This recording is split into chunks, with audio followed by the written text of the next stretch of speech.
I have been the keeper of a house that no one comes to for the better part of 40 years, and for most of that time, I did not understand a single thing I was keeping. The house sits at the top of Tallow Cross, where the lane gives up trying to climb and turns to grass.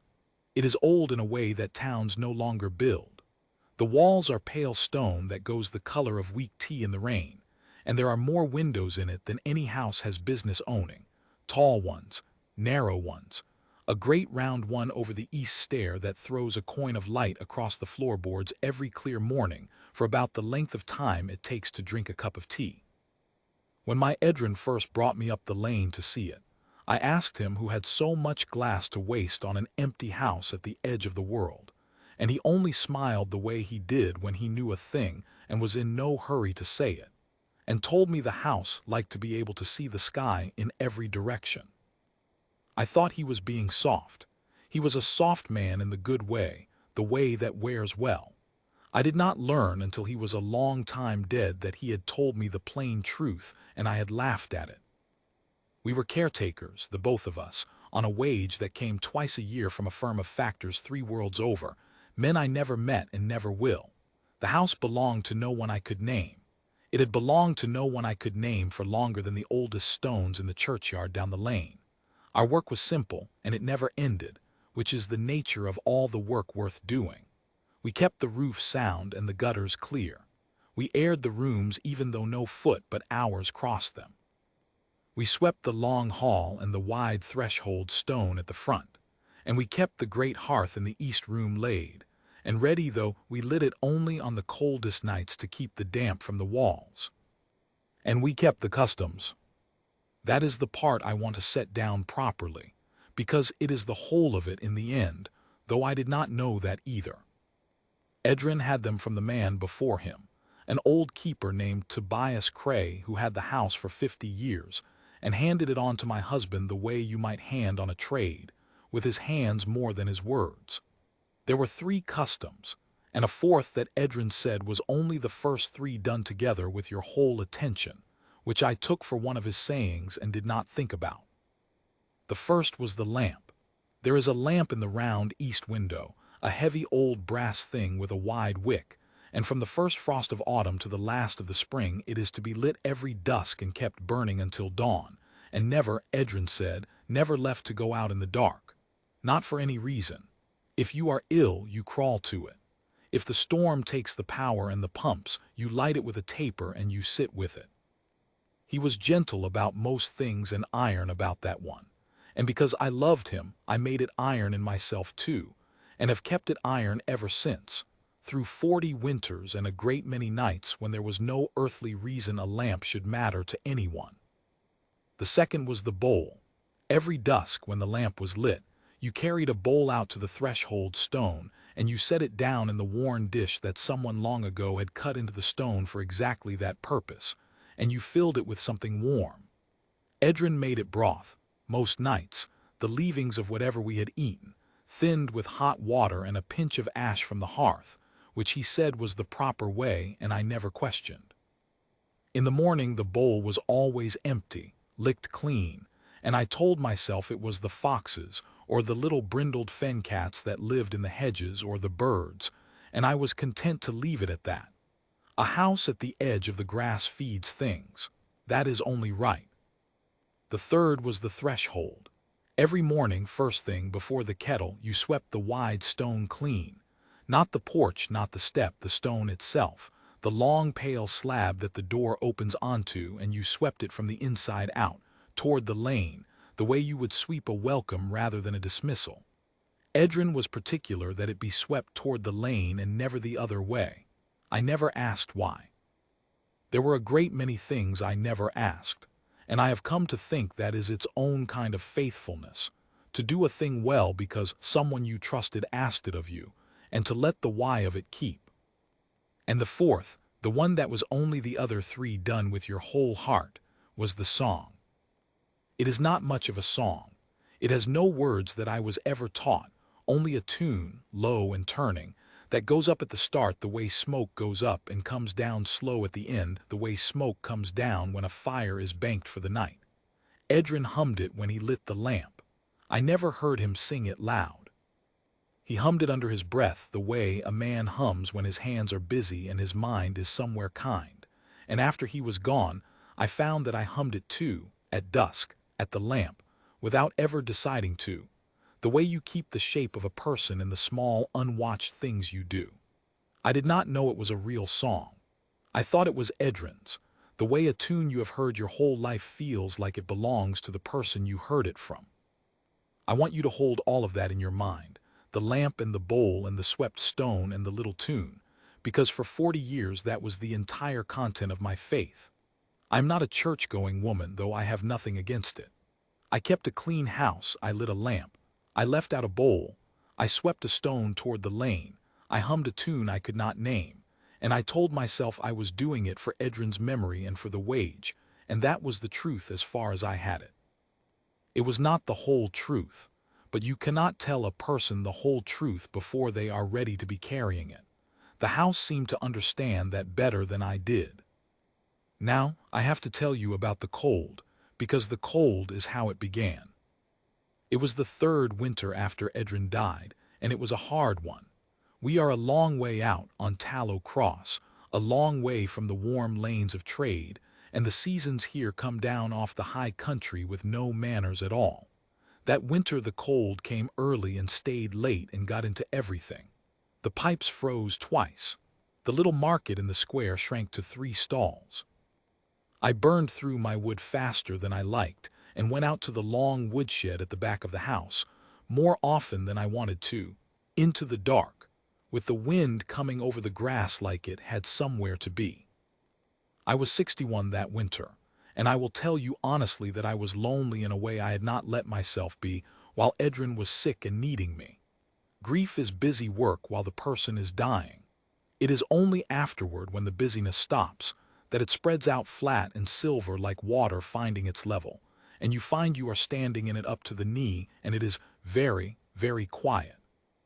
So I was not at my best that winter, the night I heard the sound from the woodshed. It was past the lamp lighting. I had done the lamp and the bowl, and I was sitting by the small hearth in the kitchen with my hands around a cup, listening to the wind, and under the wind there was a sound that was not the wind. A thin sound, a high, broken, scraping sound, like a hinge complaining, or a kettle a long way off, or a child too tired to cry properly anymore who has gone on past crying into something smaller and worse. I told myself it was a fen cat caught in the wire by the shed. I told myself that twice. Then I put down the cup, because whatever it was suffering, and you cannot sit by your own warm fire and listen to a thing suffer in the dark and call yourself any sort of person at all. I took the storm lantern and the wood axe, not because I am brave, but because a woman alone goes to a strange noise in the dark with something in her hand, and I went out across the yard with the wind trying to take the lantern to the woodshed, and I put the light in at the low door, and there it was. I did not know what it was. I want to be honest about that. I have heard people tell this story since, the grand version, and in the grand version the old woman knows at once, her heart leaps, she falls to her knees. It was not like that. I thought, for one cold lurching moment, that it was a burned thing, that something had crawled in out of the cold already half dead and scorched. It was the color of a cold hearth, all soot and char-gray, and it was small, no bigger than a half-grown cat, and it was folded in on itself in the corner where the kindling spills, and it was shaking so hard the woodpile ticked against the wall. Then it lifted its head and looked at me, and I saw that it was not burned. It was made that color, and I saw that it had eyes like 2 coals with the fire gone low in them, a deep banked amber, and that it had a long neck and a longer tail and a ridge of little soft spines down its back. And that folded against its sides, too big for the rest of it, gone limp and dragging in the wood dust, were wings. I am a sensible woman. I have lived a long time among the plain facts of a stone house in a hard world. I knew what a dragon was the way everyone knows, which is to say not at all, the way you know the sea is deep when you have only ever seen it on a map. Dragons were a thing that happened far away and high up, among the lights that crossed the winter sky, and that the old men in the square called the wing flights and the children called shooting stars. They were not a thing that turned up frozen in your woodshed the color of a dead fire. But there it was, and it was dying. I did not need to know a single thing about dragons to know that. Anything alive shakes like that only at the very end, when the body has spent its last warmth and is burning the seed corn to keep the heart turning over. So I did the only thing I know how to do, which is the thing in front of me. I put down the axe. I put down the lantern where its light would fall soft and not in those bank coal eyes. And I knelt down on the cold floor of my own woodshed, an old woman in a winter coat over her nightdress, and I held out my hand slow, the way you do to a dog you have never met, and I said, in the voice I used to use on Edrin at the end when the words had stopped meaning much and only the warmth of them got through, all right now. You've come to the right house for the cold anyway. There's a fire inside. Let's see about getting you to it. It did not come to me. It had not the strength. But it stopped shaking quite so hard, and it kept its eyes on me, and when I gathered it up very gently into the front of my coat, it did not bite or burn or fight. It only made that thin broken sound once more and then went terribly still and light against me, the way the gravely ill go still, and I carried it inside. It weighed almost nothing. That is the thing I remember from carrying it. A creature with a head the size of my 2 fists and wings that, opened, would have been wider than my arm span, and it weighed less than a sack of flour, because there was nothing left of it but the frame and the cold. I could feel its ribs through the front of my coat like the slats of a fence. Whatever it was, wherever it had come from, it had been starving a long while before the cold ever got hold of it. I put it down on the hearthrug in the kitchen, close to the fire but not too close, because you do not bring a frozen thing straight to the heat. My mother taught me that with lambs, you warm it slow or you stop its heart. I built the fire up. I fetched the spare blanket and made a kind of nest of it. And then I did the thing that I have thought about more than any other thing in my whole long life, because it was the smallest thing, and it turned out to be the hinge the whole world swung on, and I did it without a single grand thought in my head. I went to the larder and I got the bowl. Not a bowl, the threshold bowl that I had already filled and carried out and set down on the stone an hour before, that should by rights have been sitting out in the dark with the broth in it going cold. But I had come in cold from the shed, and I was not going back out into that wind a second time for a custom, not with a dying creature on my hearthrug. So I went and I took the morning's making instead, the broth I had thinned for myself, and I warmed it on the hob with a pinch of ash off the kitchen fire, the proper way, Edrin's way, out of nothing but habit, and I knelt down by the little soot-grey creature, and I dipped my finger in and I touched it to the corner of its mouth. It would not take it at first. I was patient. I have nursed the dying and the newborn both, and they teach you the same patience, which is to keep offering and not to mind being refused.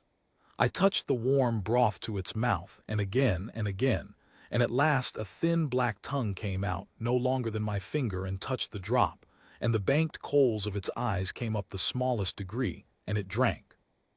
It drank the whole bowl, in the end, over the better part of an hour, a finger touch at a time, while the fire cracked and the wind beat on the tall windows, and I hummed, because my hands were busy and my mind had gone somewhere kind, the little turning tune that goes up like smoke and comes down slow. And here is the part I did not understand for a long time, and only understood later all at once, the way you understand the shape of a thing when at last you are shown the back of it. When I began to hum, the creature stopped drinking. It went still in a new way, not the stillness of dying but the stillness of listening, the whole of its small ruined body gone quiet and pointed at me like a needle at the north. And then it made a sound. Not the thin, broken scraping. A different sound, very low, that I felt in the hearthstones more than heard. A long, slow note that rose at the start and came down slow at the end. It was humming the tune back to me. I did not think that is a song the both of us know. How could I? I thought the poor thing likes the sound of a voice, the way the dying do, and I am company. I hummed it again and it answered again, And we did that, the two of us, an old woman and a soot-grey foundling, by the fire in an empty house at the top of a lane at the edge of the grass, until it slept. And I sat there with my hand on its warm side, feeling the small bellows of it go in and out. And for the first winter since Edrin died, I was not lonely. I was needed. That is a different country entirely. I called it soot. There was no question of any other name. It was the color of a cold hearth, and it had come in out of the dark to be warmed at mine, and soot it was. I did not know it would turn out to have another name, a great one, a name that men 3 worlds over would one day say in a hush. To me it was soot, and it remained soot, and I will call it soot in this account because that is who it was to me, and I have earned the right to the name. It lived. That was not a small thing. For 3 days I did not think it would. It could not stand. It could barely lift its head. I fed it broth, and then, when it could hold that down, scraps of meat warmed soft, and it took everything I gave it and would have taken more, because as I have said, it had been starving long before the cold, and a starved body is a leaking bucket. You can pour into it a long time before it begins to hold. I made up a bed for it in a basket by the kitchen fire, and I moved my own chair so I could see it in the night. And I will tell you that I have not slept so light or so glad since my own children were small, and that was a very long time ago and on another world. By the end of the week it could stand, and it stood swaying on 4 clawed feet on my kitchen flags, and it looked up at me with those amber eyes gone bright now, the coals well caught, and it made the thin sound that I had learned was its question, and I understood that it was asking me what to do, and I laughed, the first time I had laughed since the autumn, and I said, "Well, you can start by not falling over, and then we'll see." It did not fall over. It was learning fast, faster than any creature I have ever tended, faster than was natural, though I did not let myself think about what natural meant where a soot-grey dragon was concerned. By the turn of the month it was following me from room to room on its 4 feet, its wings still dragging because it had not the strength to fold them properly, its long tail leaving a clean-swept line in the dust I had not got to. By the deep of the winter it was sleeping curled in the small of my back at night, a warm weight against the cold, and I had stopped pretending to myself that I would put it out when it was strong, because you do not put out a thing that has slept against your back through a hard winter and hummed your dead husband's tune to you in the dark. You are bound to it then. That is the law older than any other. I should tell you about the customs and soot, because that was where I first began, just barely, to feel the edge of the thing I did not understand. The lamp soot loved. From the first night it could climb the stairs, it would go up to the round east window at dusk and sit on the broad sill beside the brass lamp and wait for me to light it. And when I touched the taper to the wick and the flame caught and stood up tall and steady, soot would make that low sound, the felt in the stone sound, and settle, and watch the flame all evening with its eyes half closed, and watch the dark beyond the glass, the way a creature watches a road it is expecting someone down. I thought it was only the warmth and the light. A cold-blooded thing loves a fire. I did not think it is keeping watch. I did not think it knows what the lamp is for. But it sat that vigil every single night, and on the nights the wind was high and the flame guttered, it would press itself up against the glass and stretch its small wings as if to shield the light, and I had to laugh and tell it the lamp had stood that window longer than the both of us and would stand a draught.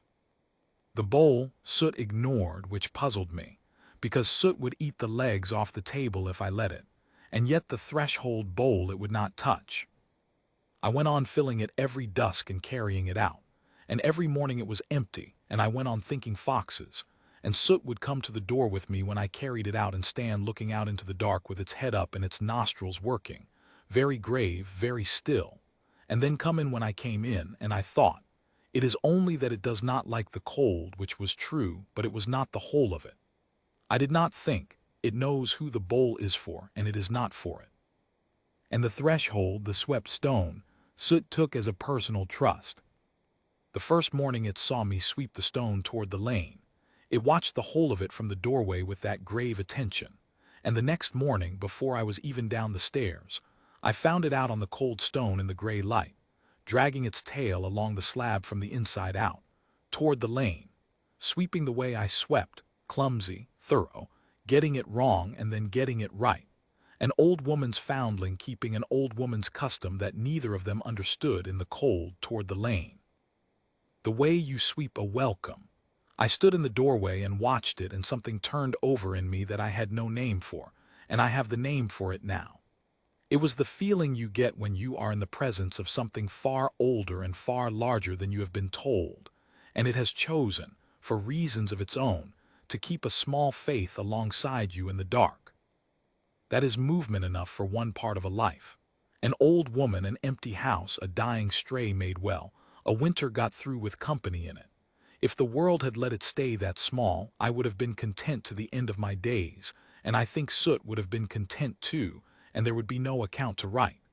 But the world does not let the small things stay small when there is something large moving toward them. And there was. I just had not heard it yet.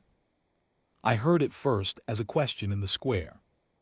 I went down to the market the day the thaw broke, the first day the lane was fit for flour and oil, and the few things a woman cannot make for herself out at the top of the grass. Soot stayed in the house.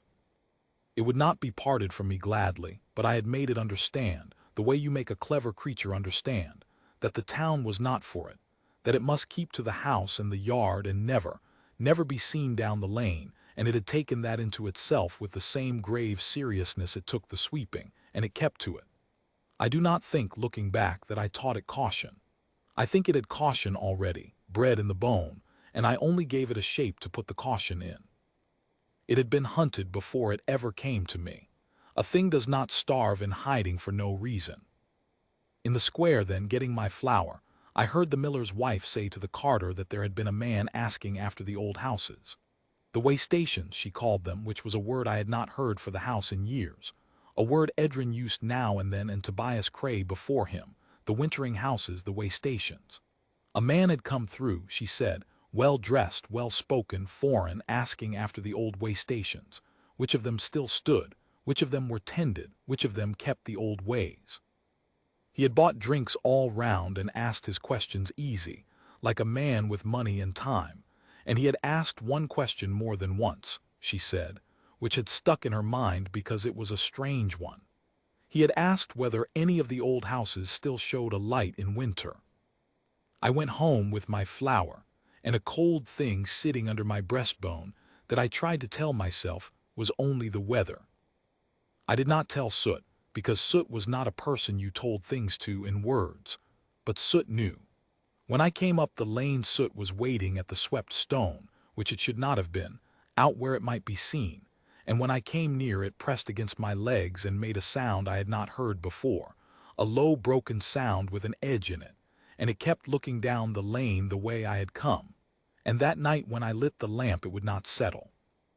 It stood the whole vigil on its feet at the glass, its wings half spread, its eyes on the dark road, and nothing I said would make it lie down, and in the end I gave up trying and sat with it, the both of us watching the lamp in the dark, until I fell asleep in the chair and woke stiff at dawn with Soot still standing.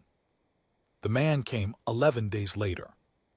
I knew him for the man before he said a word, because he came up the lane in the late afternoon on foot, alone, well dressed in dark traveling clothes that were too fine and too clean for our roads, and he stopped at the foot of the swept stone and looked up at the house, at all its many windows, with the particular look of a man pricing a thing. And then he looked at the round east window where the lamp stood unlit because it was day, and something moved in his face that I did not like. A kind of satisfaction, the look of a man who has found the end of a long thread. I had got Soot inside and into the cellar before he reached the door. I do not know how I knew to do it. I think Soot knew, and I had learned by then to trust the grave alarm in it more than my own slow reasoning. When the man's shadow fell on the swept stone, Soot was already down the cellar stair behind the locked door, silent, and I was at the front door with my apron on and my hands floury, an old housekeeper interrupted at her baking, which I made sure to be. He was courteous, I will give him that. Wickedness is very often courteous, it has the time to be. He bowed a little, and he had a soft foreign voice, beautiful really, and he asked my pardon for troubling me, and said he was a scholar of old houses, a man employed by an antiquarian society 3 worlds over, and that he was making a study of the wintering houses, the way stations of the old Enva flights, of which he understood this was a rare surviving example, and might he trouble me to see it.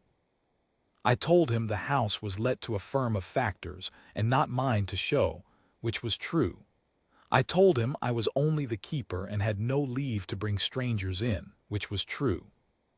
I kept my hands flowery and my eyes mild, and I did not ask him in, and the whole time we spoke his eyes went past me, into the hall, up the stair, along the windows, pricing, searching, and twice they went to the round east window and the unlit lamp. And once, only once, they dropped to the threshold stone, to the swept stone, and I saw him take in that it was clean swept, swept toward the lane, fresh that morning, and I saw him understand something from it. And the satisfaction in his face deepened, and the cold thing under my breastbone became a stone. He asked, light as anything, whether I kept the old customs. The lamp, he said, the bowl, whether out of habit I still did such things. He smiled when he asked it, a scholar's smile, only curious, and every fiber of me that had kept a house and read the faces of men for 60 years stood up and said, lie.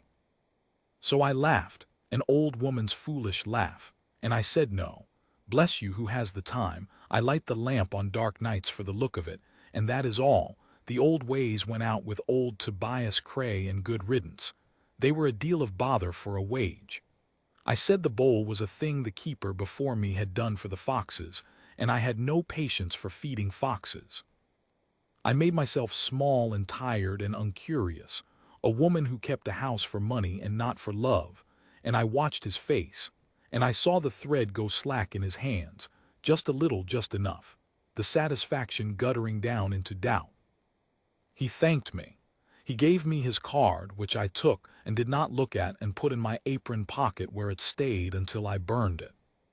He said he might call again, with the leave of the factors, to see the house properly, and I said he would be welcome, knowing the factors would never answer such a letter in a year of asking, and he went away down the lane in the failing light, and I stood at the door until he was out of sight past the bend, and then I went down to the cellar and sat on the cold stair in the dark and shook, with soot pressed against me trembling its own tremble, and we held each other, the two of us, an old woman and a hunted thing, until the dark was full. That night I did not light the lamp. I want to set that down plainly, because it was the only night in 40 years that I broke the custom. And it was the worst mistake of my life, and it was made out of love, which is how the worst mistakes are usually made. I thought, the man is looking for a house that shows a light in winter, so I will not show a light. I will keep my soot dark and safe and let the thread go cold. I carried that reasoning around all evening, very pleased with my own cleverness, while soot grew more and more distressed, going again and again to the dark window, to the cold lamp, making its broken sound, looking at me, asking, and I told it no, not tonight, hush. It is for your own safety, and I did not understand at all, that the lamp was not a danger to be hidden but a promise being kept. And that a promise kept for 40 winters, and broken on the one night it was most needed, is a wound, not a shelter. Because the lamp was never the danger.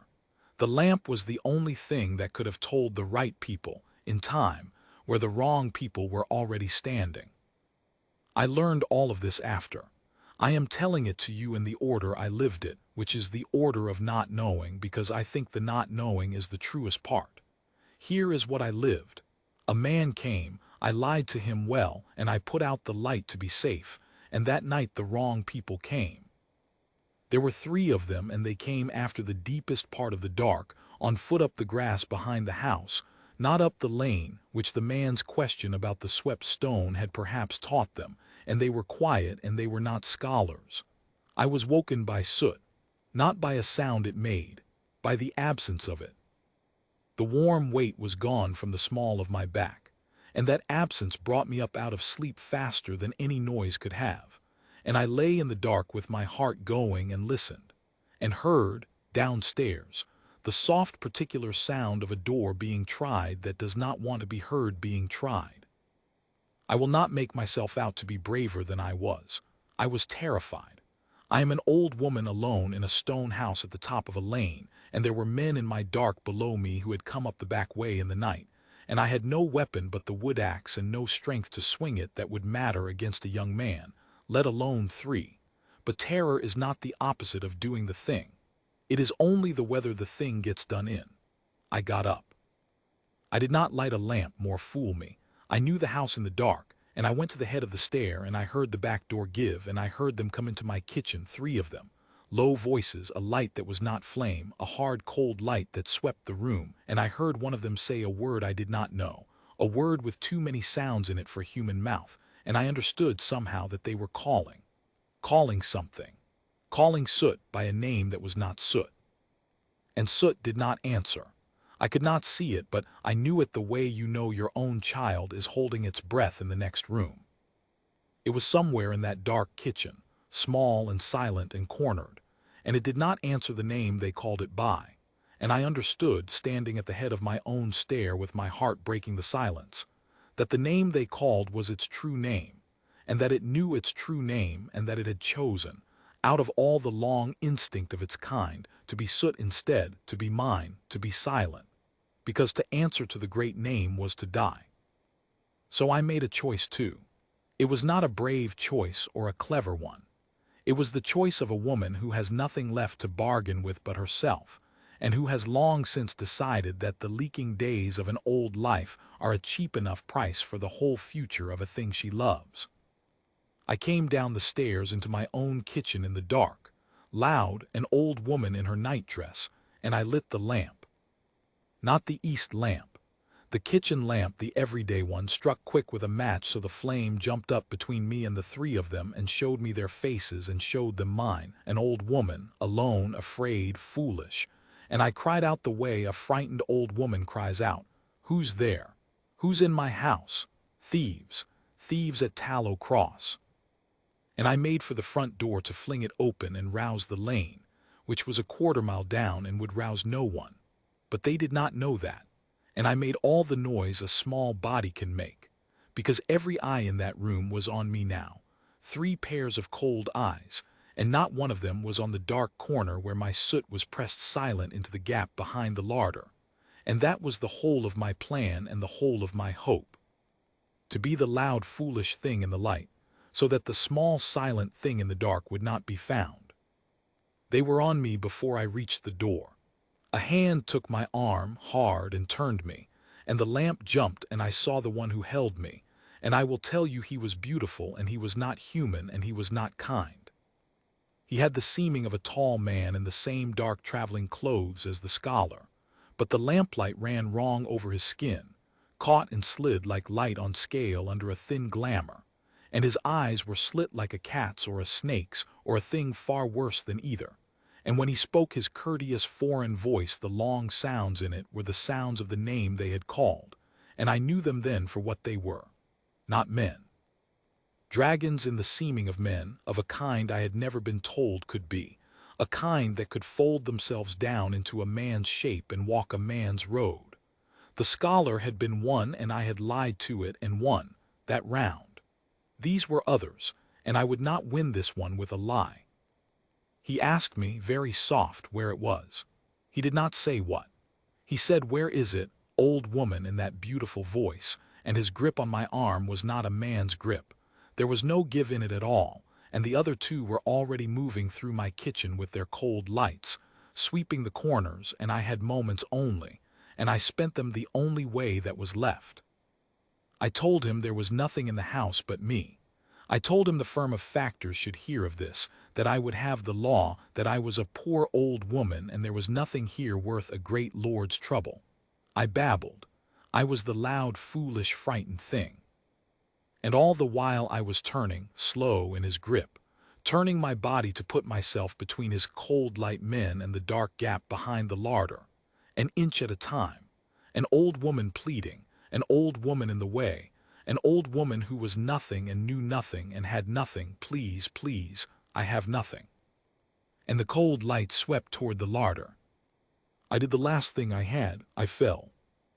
I made my old legs give under me. All my small weight a dead drop against the grip on my arm, and I cried out as I went down that my heart. And I fell against the table and took the everyday lamp down with me, so the flame spilled and guttered. And for one moment, the kitchen went to chaos and shadow and an old woman's body on the floor crying out. And in that one moment of dark and noise and an old woman seeming to die, the cold lights turned to me, all three, to the noise, to the crisis, to the old woman clutching her chest on the flags, which is what you do. It is bred in everything that lives. You turn to the one who is dying in front of you, and that turning, that single human, that single living turning toward the one in distress, gave my soot the half-breath of darkness it needed. I did not see it go. I felt it.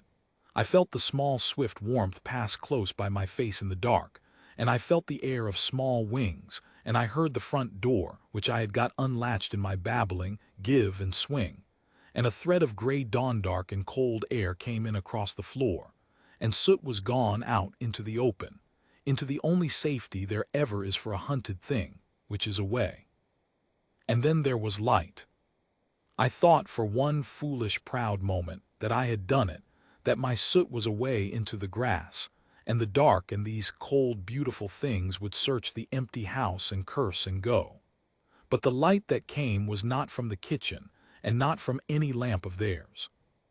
It came in through every window of the house at once, through the tall ones and the narrow ones and the great round one over the east stair, white and gold and growing. The way the dawn comes up over the high country, only it was not the east it came from. It came from above. It came from the whole of the sky at once. And with it came a sound, a vast low sound that I felt in the hearthstones and in my old bones and in my back teeth. A sound like the felt in the stone's note soot made only groan enormous. Groan to fill the sky, and I knew it for what it was because I had heard the small of it on my own hearthrug 1,000 nights. It was the song, the lamplighting tune that goes up like smoke and comes down slow, coming down out of the sky over Tallow Cross, sung by something the size of the dawn. The three cold ones knew it too, and they did not curse and they did not search. They went white under their glamour, white the way a man goes white, and they let go of me, and one of them said a word that was not courteous in any language, and they ran. They went out the back the way they had come, fast, not as men run, and I heard behind them the great song fold down into a great silence, and then the lane and the grass and the whole night went very still. I got myself up off the flags. My heart was not failing, I had only said so. My knees were another matter, but they held. I went to the front door where the gray was coming in, and I went out onto the swept stone, my swept stone, in my nightdress in the cold, and I looked up. There is no telling it that does it right. I have heard the grand version since, the version they tell in the halls of the wing, and the grand version is true, and it is not enough, because the grand version does not have me in it as I was, an old woman with her plate coming undone, and her knees gone to water, and 40 years of not understanding falling away from her all at once like a roof coming off a house. The sky over Tallow Cross was full of dragons. Not the cold-seeming men, the true kind.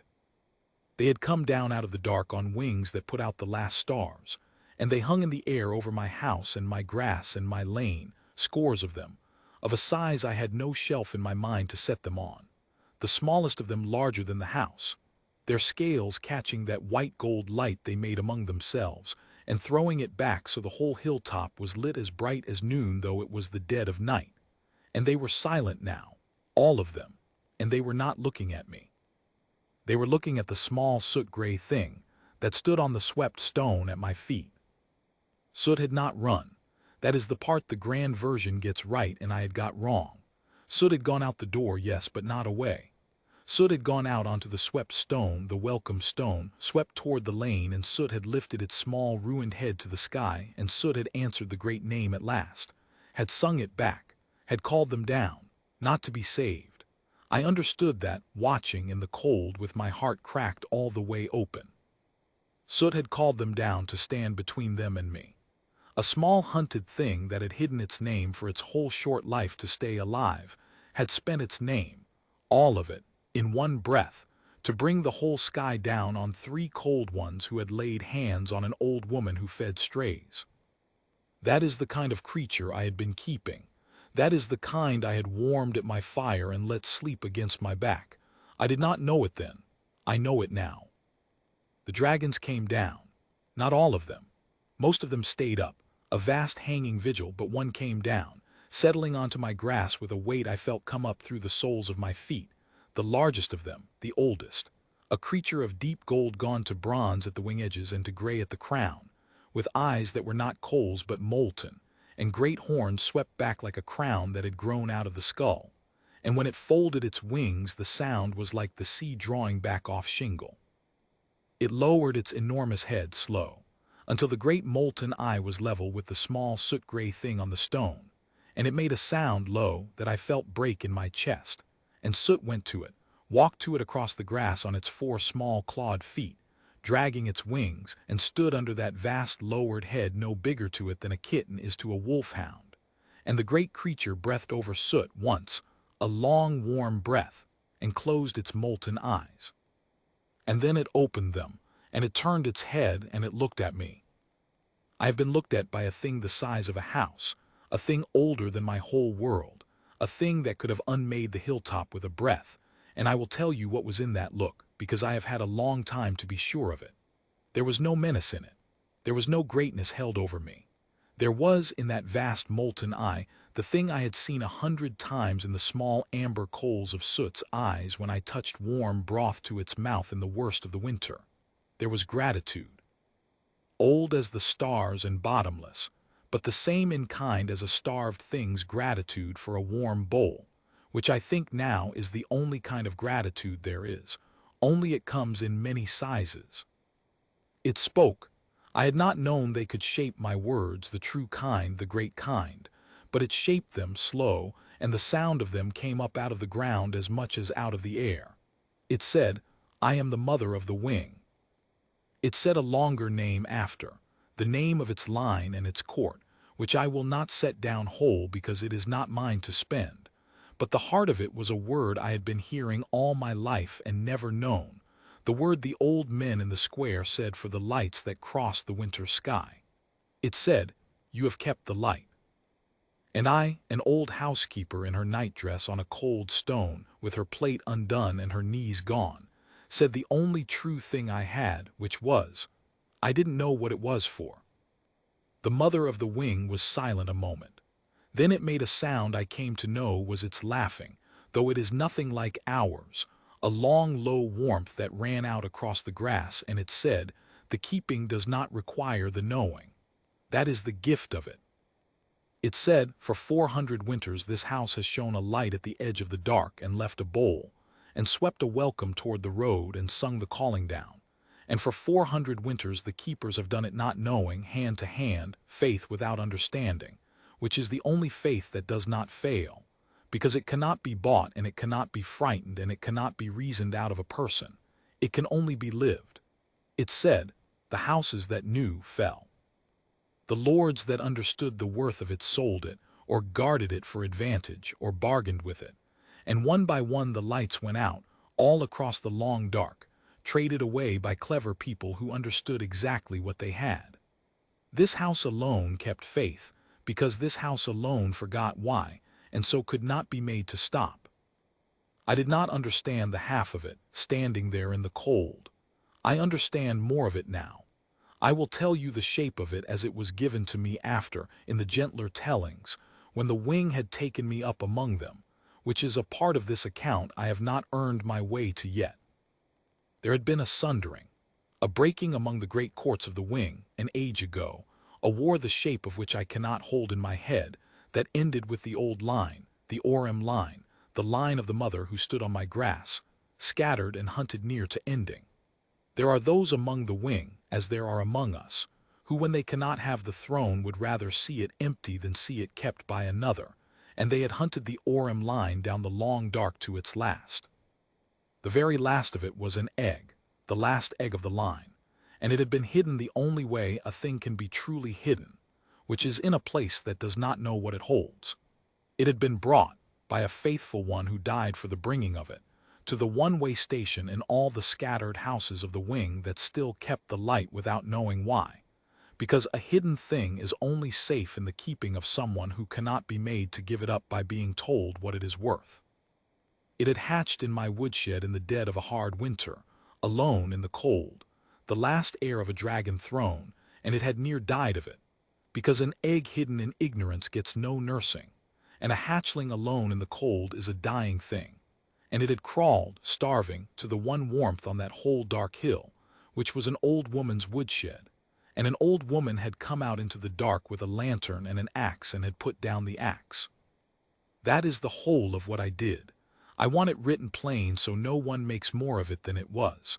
I put down the axe, and I knelt on a cold floor, and I held out my hand, and I warmed a bowl, and I hummed a tune. I did it for no reward and with no understanding.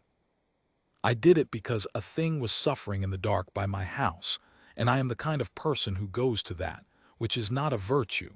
It is only how I was raised, by people long dead on a world far off, who taught me that you do not leave a living thing to die in the cold within reach of your fire. They are the ones who should be thanked if anyone is. I only did what they put in me. But the mother of the wing did not see it that small, and neither, in the end, did all the long dark that had been searching, because the searching was not all the cold ones. Most of the wing that came down over Tallow Cross that night were the faithful, the scattered loyal courts that had been hunting too, hunting in hope where the others hunted in malice. Looking for 40 winters and 400 for the light that might mean the line had survived. And the light had been there the whole time. It had been there every single winter night, in a round east window at the top of a lane at the edge of the grass, lit by an old woman who thought she was only honoring her dead husband and earning a poor wage. And the only reason the faithful had not found it sooner is that they had been looking for a house that knew its own importance, a kept and guarded and understanding thing, and never thought to look for the last hope of their whole line in the hands of someone who hadn't the faintest idea. The cold ones found it first because the cold ones were cleverer, and they looked for the dumb, faithful light instead of the clever, guarded one, and they were nearly right, and they would have ended the line in my kitchen if an old woman had not fallen down clutching her chest to buy a half-breath of dark, and if a small soot-grey thing had not chosen, when it could have run, to stand on a swept stone and spend its hidden name to call the sky down. We saved each other. That is the truth of it, and it is a better truth than the grand one. I do not like being made the whole of the story. Soot is half of it at the least. A hunted child that learned to hide its name so well it hid it even from itself, and chose its own death over leaving an old woman to face 3 cold killers alone. If there is a hero in this, it has soot-grey scales and it slept in the small of my back, and it would tell you, if it could shape my words, that the hero is the old woman who put down the axe, and we would argue about it, the way you argue with someone you love about who owes whom, which is to say without ever settling it, because the not settling is the whole pleasure of it.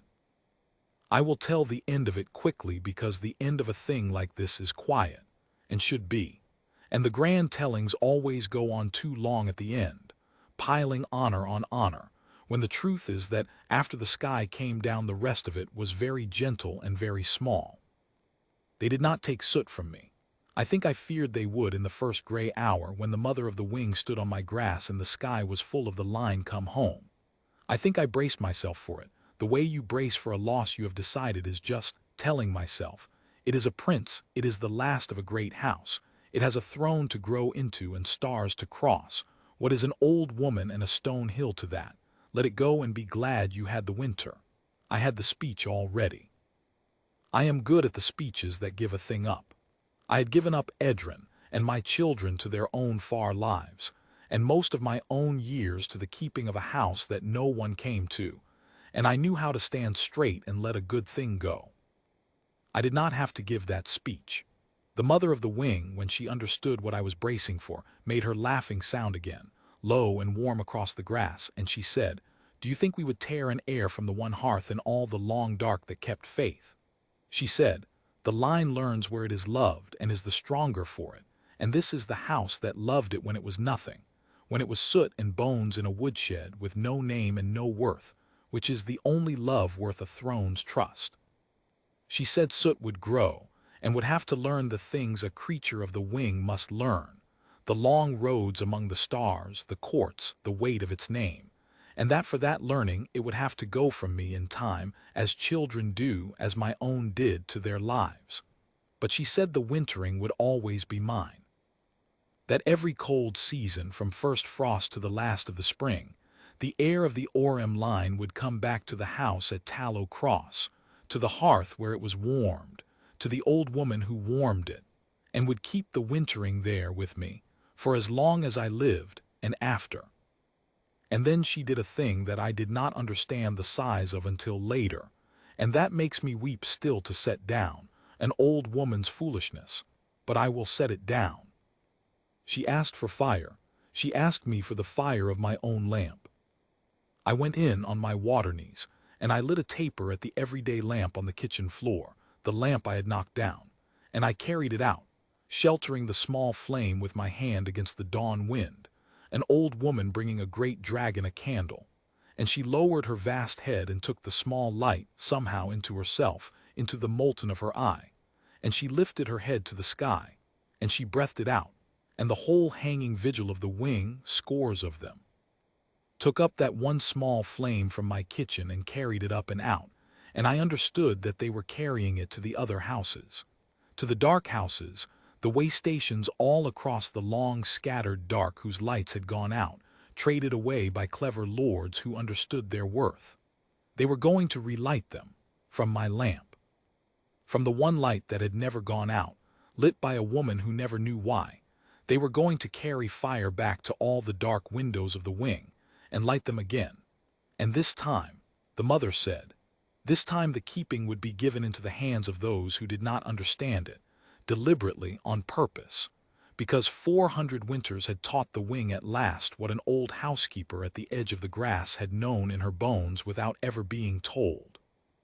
That you cannot buy a thing kept out of love, and you cannot frighten it, and you cannot reason it out of a person, and that the only light that will not go out in the long dark is the one tended by someone who keeps it for no reason at all but the keeping.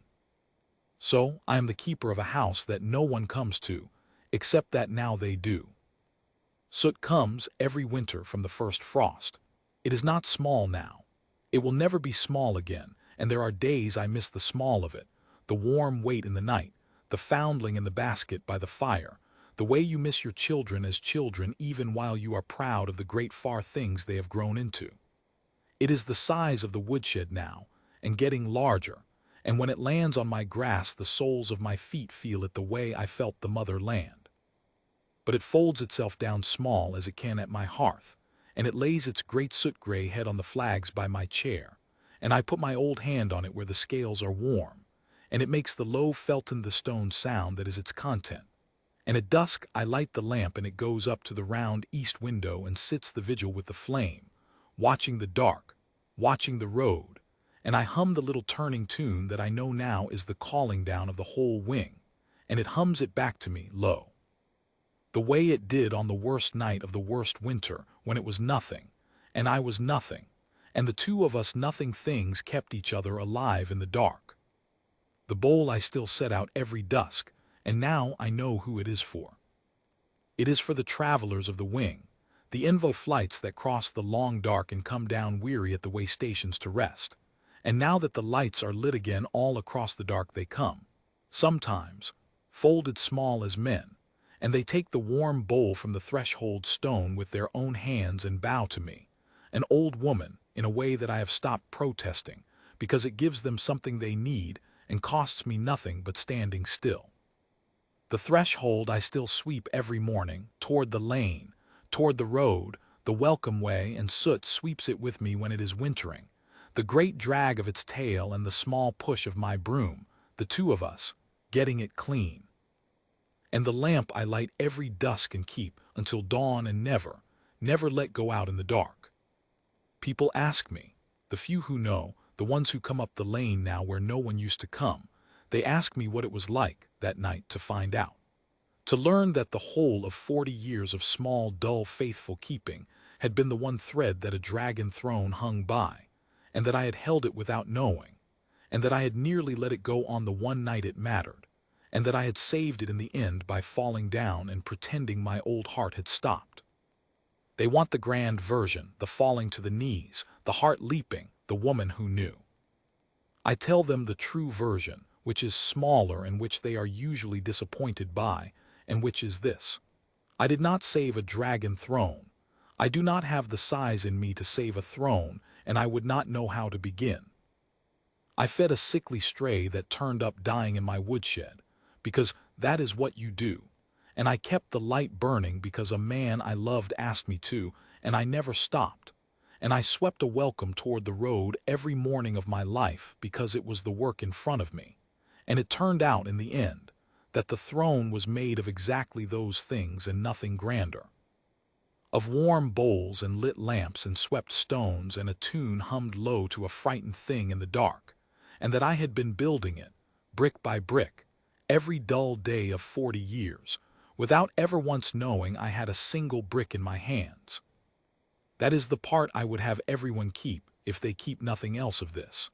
Not that an old woman saved a throne, that a throne was made of the smallest kindnesses, kept by someone who did not know their worth, and that this is why it could not be bought and could not be broken, and stood when all the clever, understanding, valuable things had fallen. Soot is sleeping by my hearth as I set this down. The lamp is lit in the east window. The bowl is out on the stone in the dark. It is the first frost of another winter, and the heir of the Orem line has come home to the woodshed where it was born, to keep the wintering with an old woman. And tomorrow we will sweep the welcome toward the road together, the great drag and the small push, and the day after and every day until I cannot. And then, the mother told me, and then a light at tallow cross will go on being lit, hand to hand, by someone who does not know why. I hope they never tell whoever comes after me. I hope they hand it on the way Edrin handed it to me, and Tobias to him, hand to hand, the lamp and the bowl and the swept stone and the tune, and never a word about thrones. I hope it is kept for the next 400 winters by people who haven't the faintest idea what they are keeping, and who keep it anyway out of nothing but plain decency and the memory of someone they loved, because that, I have learned late in the cold at the top of a lane at the edge of the grass, is the only light worth tending. It is full dark now. The flame stands tall and steady in the round window. Soot has lifted its head and is watching it, the way it has watched it every winter night since it could climb the stair, and now I will go up and sit the vigil too, the way I always have, the way I always will, an old housekeeper and a dragon, keeping a small light against a very large dark, and humming, the both of us, low, the tune that calls the whole sky home. I never did learn the words. I have decided I never want to. Some things you keep better for not understanding them. I have my proof of that asleep by my fire,